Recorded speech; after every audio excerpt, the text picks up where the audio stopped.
last night I did the conditioning circuit with the guys, and I was thinking about you guys. Like I was like, do the Ellis show tomorrow. And now I'm calm. Now I'm calm.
Welcome to the show. That's what's up. What's up? Yeah, I know. You're used to like, I'm used to sitting down and hey man, no, we're supercharged, motherfuckers. We're Welcome. I had a coffee. Welcome back to the show, Jason Mayhem Miller, everybody. Why? Thank you for having me back. I didn't think I was gonna say that ever again. Ever again, bud.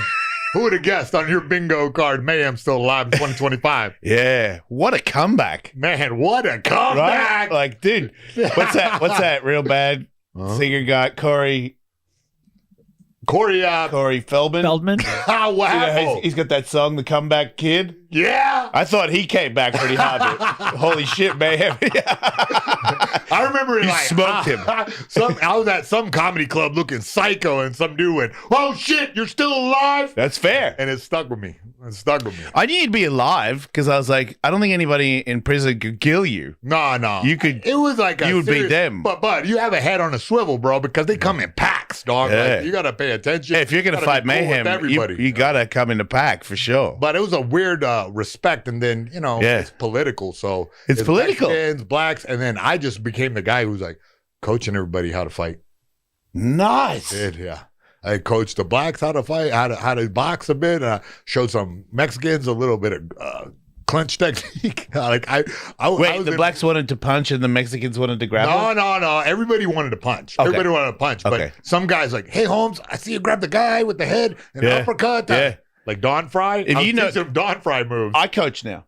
Sick. And that makes sense. I've noticed, because boxing, not grappling, You've been in the sport a long time now. Right? Yeah. But I noticed that old dudes, when they want to learn, they do the Mayweather Philly shuffle stance. Listen, bud, I'm unteaching that all the time. And I have to, every guy, I go, what are you doing? And they're like, what do you mean? I'm like, why are your hands like that? And it's like, because that's how I fight. And I'm like, where'd you get that? And it's like, well, probably, I don't know, like YouTube or something. And I'm like, what could it have been Floyd Mayweather? Yeah. And it's like, yeah, maybe. And I'm like, did you know that you're not Floyd Mayweather? And that doesn't work for anybody. There's like 3 people that work for. The problem with that specific Philly shell is that you need to have thousands of hours of seeing jabs come. Yeah. So you can go parry. And when you roll, his shoulder goes over his head. Yeah. You have to have a shield, like a complete shield here and a complete shield here, and then this hand has to float in and out, But everybody just goes like this, and now they just have their hand out by their dick for no reason. Yeah, I'm like, I know what, it's illegal to be punched in the penis in boxing, so I don't know why your hand is blocking that. I sparred a bunch of people last night, and I was like, every guy, I was like, hey man, that thing is not good. And he's like, really? And most guys, because they can tell if I'm way better, then they'll listen. But if they don't know me, and they're like, how does this guy know? And I'm like, okay, just do it and see how it works for you. And then I'll punch him in the face a bunch of times. And I'm like, how am I keep landing hands on your face? Listen, you got to sting those guys for real. Like just sting them with at least a good jab. to wake them up to the fact that, hey, this is not the best. Yeah. Like because knucklehead, anybody who wants to do the fight sport most likely has a certain amount of bullheadedness. Yeah. Where they're like, fucking up, and everybody thinks they know everything. Everybody thinks they're the second coming of Bruce Lee, Muhammad Ali, whatever. Everyone thinks they're Mayweather Jr. Yeah. And then the only way to get it through to them that this don't work is to sock them in the face. It is the fastest way to get them to understand that that's not working for them. See, but as a coach, though, it's your responsibility to, after you sock them in the face, give them a nice little look in the eyes like, Yeah. I'll even go, hey, and I'm like, see how my hand is right next to your face?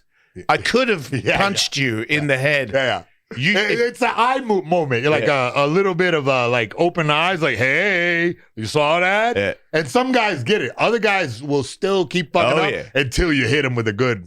Yeah. Every Saturday morning. Well, I'm glad you're coaching guys. That's good, man. Yeah, I'm having fun. You work the pads? Yeah, I'm a hand pad guy. Yeah. I'm like, motherfucker, get on and kick pad guy. I do a lot of pad work, but when I find like for guys, if you want to, because a lot of them, they want to learn how to fight. Yeah. A lot of them want to learn how to fight until they fight, and then they realize they don't really want to fight. Yeah. I'm like, if you're going to learn to fight, you're getting punched in the face. Like, there's no, you work your way up and you don't get hit. Like, you're going to get hit, and the more you get hit, the more you get used to it. The better you are, the more relaxed you are. When you get all tense, it's easy for me to hit you. If I hit you and you get angry, it's easy for me to see what you're going to do because you're puffing up. You're showing me your elbows. Like, there's all these things that are involved. Be calm. Be cool. Listen to me. Put your hands up. Don't reach for nothing. Just keep them here. It's hard for me. I can't hit you if your hands are here. There's different tiers of martial artists, though. There's dudes that like think they want to fight until they, you know what I mean? Yeah. And then that guy will not be like self-defense dude. Will be like, if he needs these skills, he has them.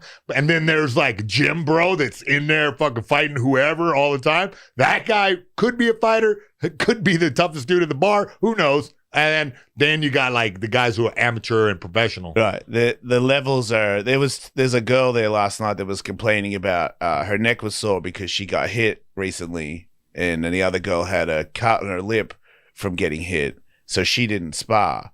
And I was like, not going to say anything.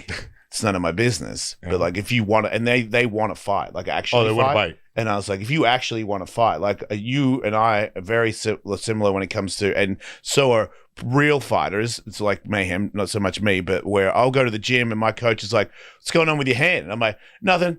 And he's like, why? Come on, dude, show me. And I'm like, okay. And he's like, it looks pretty banged up. Like, maybe take a day off. And I'm like, no, I'll just use the other one. I'm all right. And they're like, push through. Yeah, they're like, maybe rest for a second. So if you come in and you're calling rest on yourself, you're not supposed to be here. Yeah, well, there's a culture of, look, if anyone complains about an injury or something like that, you just like subtly turn your gaze away from them. You know what I mean? Yeah, unless it's a catastrophic injury, we're gonna have to cart you out of here. You know? Yeah, dude, just fuck off. Like, my whole body is injured right now. Of course, I'm still on the mat.